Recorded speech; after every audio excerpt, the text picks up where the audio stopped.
Item ಯಾವುದೇ ಇರಲಿ try ಮಾಡಿ ಆಚಿ ಚಿಕನ್ ಮಸಾಲಾ. ಆಚಿ ಚಿಕನ್ ಮಸಾಲಾ.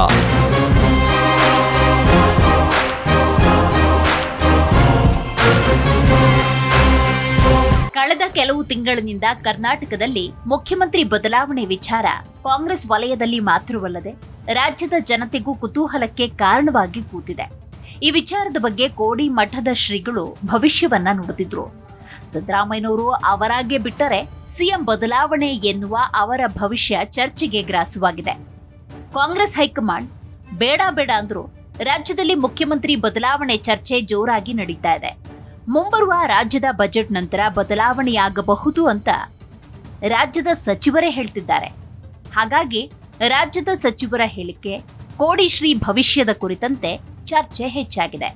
ಹಾಸನ ಜಿಲ್ಲೆ ಅರಸೀಕೆರೆ ಹಾರನಹಳ್ಳಿ ಕೋಡಿ ಮಠ ಸಂಸ್ಥಾನದ ಡಾಕ್ಟರ್ ಶಿವಾನಂದ ಶಿವಯೋಗಿ ರಾಜೇಂದ್ರ ಸ್ವಾಮೀಜಿಗಳು ಮುಖ್ಯಮಂತ್ರಿ ಬದಲಾವಣೆ ವಿಚಾರದಲ್ಲಿ ತಮ್ಮ ಹಿಂದಿನ ಹೇಳಿಕೆಯನ್ನ ಪುನರಾವರ್ತಿಸಿದ್ದಾರೆ. ಅವರಾಗಿಯೇ ಬಿಟ್ಟರೆ ಅಧಿಕಾರ ಹಸ್ತಾಂತರವಾಗುತ್ತೆ ಅಂತ ಶ್ರೀಗಳು ಹೇಳಿದ್ದಾರೆ. ಈ ಮೂಲಕ ಸಿದ್ದರಾಮಯ್ಯನವರನ್ನ ಬಲವಂತವಾಗಿ ಕೆಳಗಿಳಿಸುವುದಕ್ಕೆ ಸಾಧ್ಯವಿಲ್ಲ ಅಂತ ಹೇಳಿದ್ದಾರೆ.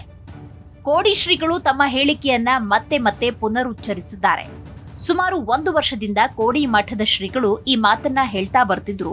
ಸಿದ್ದರಾಮಯ್ಯನವರು ಅಧಿಕಾರ ಹಸ್ತಾಂತರ ಮಾಡ್ತಾರೋ ಇಲ್ಲವೋ ಅನ್ನೋದನ್ನ ಕರಾರುವಕ್ಕಾಗಿ ಶ್ರೀಗಳು ಹೇಳಿಲ್ಲ. ಈಗ ಯುಗಾದಿಯ ನಂತರ ಅನ್ನುವ ಭವಿಷ್ಯವನ್ನ ಸ್ವಾಮೀಜಿ ತಿಳಿಸಿದ್ದಾರೆ.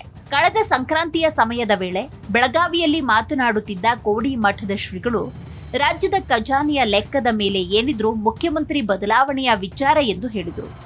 ಖಜಾನೆ ಅಂದ್ರೆ ರಾಜ್ಯ ಬಜೆಟ್ ಅನ್ನ ಅವರು ಉಲ್ಲೇಖಿಸಿ ಹೇಳಿದ್ದು.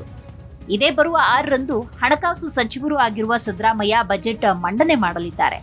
ವಿವಿಧ ಇಲಾಖೆಯ ಸಚಿವರು ಅಧಿಕಾರಿಗಳ ಜೊತೆ ಸಿದ್ದರಾಮಯ್ಯ ಬಜೆಟ್ ಸಂಬಂಧ ಸಾಲು ಸಭೆ ಕೂಡ ನಡೆಸಿದ್ದಾರೆ. ಮುಖ್ಯಮಂತ್ರಿ ಬದಲಾವಣೆ ಏನಿದ್ರು ಯುಗಾದಿಯ ನಂತರ, ಅದು ಕೂಡ ಸಿದ್ದರಾಮಯ್ಯನವರು ಅವರಾಗಿಯೇ ಬಿಟ್ಟರೆ ಮಾತ್ರ. ಅವರನ್ನ ಬಲವಂತದಿಂದ ಇಳಿಸುವುದಕ್ಕೆ ಸಾಧ್ಯವಿಲ್ಲ. ಒಂದು ವೇಳೆ ಅಧಿಕಾರ ಹಸ್ತಾಂತರವೇ ಅನ್ನೋದಾದ್ರೆ ಡಿಸಿಎಂ ಡಿಕೆ ಶಿವಕುಮಾರ್ ಅಥವಾ ಗೃಹ ಸಚಿವ ಡಾಕ್ಟರ್ ಜಿ ಪರಮೇಶ್ವರ್ ಅವರಿಗೆ ಮುಂದಿನ ಮುಖ್ಯಮಂತ್ರಿ ಭಾಗ್ಯ ಅಂತ ಕೋಡಿ ಮಠದ ಶ್ರೀಗಳು ಹೇಳಿದರು. ಆ ಮೂಲಕ ಡಾಕ್ಟರ್ ಜಿ ಪರಮೇಶ್ವರ್ ಅವರ ಹೆಸರು ಮುನ್ನೆಲೆಗೆ ಬಂದಿದೆ. ಹಲವು ಬಾರಿ ಸಿಎಂ ಆಗುವ ಕನಸಿನ ಬಗ್ಗೆ ಡಾಕ್ಟರ್ ಜಿ ಪರಮೇಶ್ವರ್ ಬಹಿರಂಗವಾಗಿ ಹೇಳಿಕೆಯನ್ನ ನೀಡಿದ್ದುಂಟು. ಡಿಸಿಎಂ ಡಿಕೆ ಶಿವಕುಮಾರ್ ಸಿಎಂ ಹುದ್ದೆಗೇರೋದಕ್ಕೆ ಇನ್ನಿಲ್ಲದ ಪ್ರಯತ್ನವನ್ನ ಮಾಡ್ತಿರುವುದು ಗೊತ್ತಿರುವ ವಿಚಾರ. ಇದರ ಜೊತೆಗೆ ಅವರ ಸಹೋದರ ಡಿಕೆ ಸುರೇಶ್ ಮುಖ್ಯಮಂತ್ರಿಗಳು ಕೊಟ್ಟ ಮಾತಿನಂತೆ ನಡೆದುಕೊಳ್ತಾರೆ ಅನ್ನೋ ವಿಶ್ವಾಸ ನಮಗಿದೆ ಅಂತ ಹೇಳ್ತಾನೆ ಬರ್ತಿದ್ದಾರೆ. ಇನ್ನೊಂದು ಕಡೆ ಸಚಿವ ಸತೀಶ್ ಜಾರಕಿಹೊಳಿ ಕಾಂಗ್ರೆಸ್ ವರಿಷ್ಠರನ್ನ ಭೇಟಿಯಾಗಿ ಬಂದಿದ್ದಾರೆ. ಡಾಕ್ಟರ್ ಜಿ ಪರಮೇಶ್ವರ್ ಕೂಡ ತೆರೆಮರೆಯಲ್ಲಿ ತಮ್ಮದೇ ಆದಂತಹ ಪ್ರಯತ್ನವನ್ನ ಮಾಡುತ್ತಿರುವುದು ಗೊತ್ತಿರುವ ವಿಚಾರ. ಸಿದ್ದರಾಮಯ್ಯನವರು ಪೂರ್ಣಾವಧಿಗೆ ಸಿಎಂ ಆಗಿರ್ತಾರೆ. ಒಂದು ವೇಳೆ ಬದಲಾವಣೆಯಾದ್ರೆ ಪರಮೇಶ್ವರ ಆ ಸ್ಥಾನಕ್ಕೆ ಅರ್ಹರು ಅನ್ನೋ ಮಾತು ಇನ್ನೊಂದು ಬಣದಿಂದ ಬಂದದ್ದೂ ಇದೆ. ಈ ಸಮಾಜಕ್ಕೆ ಹಾಲು ಮತ ಸಮುದಾಯದ ಕೊಡುಗೆ ಸಾಕಷ್ಟು. ಹಾಲು ಕೆಟ್ಟರೂ ಹಾಲು ಮತ ಕೆಡೋದಿಲ್ಲ ಅಂತ ಕೋಡಿ ಶ್ರೀಗಳು ಹೇಳಿದ್ದನ್ನ ಇಲ್ಲಿ ಸ್ಮರಿಸಬಹುದು. ಇದೇ ಬರುವ ಮಾರ್ಚ್ 19ರಂದು ಯುಗಾದಿ ಹಬ್ಬ.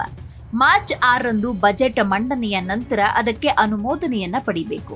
ಇದಾದ ಮೇಲೆ ರಾಜ್ಯದಲ್ಲಿ ಅಧಿಕಾರ ಹಸ್ತಾಂತರ ನಡೆಯಲಿದೆಯಾ, ಸಿದ್ದರಾಮಯ್ಯ ಅವರಾಗಿಯೇ ಕುರ್ಚಿಯಿಂದ ಕೆಳಗಿಳಿಯಲಿದ್ದಾರೆ ಅನ್ನೋದು ಕುತೂಹಲದ ನಡೆ. ಮಗದೊಂದು ಕಡೆ ಕೋಡಿ ಶ್ರೀ ಅದೇ ಭವಿಷ್ಯವನ್ನ ನುಡಿದಿದ್ದಾರೆ. ಈ ನಡುವೆ ಪಂಚರಾಜ್ಯಗಳ ಚುನಾವಣೆ ಮತ್ತು ಗ್ರೇಟರ್ ಬೆಂಗಳೂರು ಎಲೆಕ್ಷನ್. ಹೌದು, ರಾಜಕೀಯ ಬದಲಾವಣೆಯ ಭವಿಷ್ಯ ಒಂದು ರೀತಿ ಕುತೂಹಲಕ್ಕೆ ಕಾರಣವಾಗಿರುವುದರಲ್ಲಿ ಆಶ್ಚರ್ಯ ಇಲ್ಲ. ಡಾಕ್ಟರ್ ಜಿ ಪರಮೇಶ್ವರ್ ಅವರ ಹೆಸರನ್ನ ಕೂಡ ಕೋಡಿ ಶ್ರೀ ಉಲ್ಲೇಖ ಮಾಡಿರುವುದರಿಂದಾಗಿ ದಲಿತ ಸಿಎಂ ಕೂಗಿಗೆ ಉತ್ತರ ಏನಾದರೂ ಕಾಂಗ್ರೆಸ್ನಿಂದ ಲಭ್ಯವಾಗುತ್ತಾ ಕಾದು ನೋಡಬೇಕು. ಇನ್ನು ಮಾರ್ಚ್ ತಿಂಗಳಲ್ಲಿ ಬಜೆಟ್, ಇದಾದ ನಂತರ ಪಂಚರಾಜ್ಯಗಳ ಚುನಾವಣೆ, ಅದಾದ ಮೇಲೆ ಗ್ರೇಟರ್ ಬೆಂಗಳೂರು ಪಾಲಿಕೆಗಳ ಚುನಾವಣೆ ಎಲ್ಲವೂ ಕಾಂಗ್ರೆಸ್ ಪಾರ್ಟಿಗೆ ಮಹತ್ವದಾಗಿರುವುದರಿಂದಾಗಿ ಹೈಕಮಾಂಡ್ ಯಾವ ನಿರ್ಧಾರವನ್ನ ತೆಗೆದುಕೊಳ್ಳುತ್ತೆ ಅನ್ನೋದು ಮತ್ತಷ್ಟು ಕುತೂಹಲವನ್ನ ಹೆಚ್ಚುವಂತೆ ಮಾಡಿದೆ.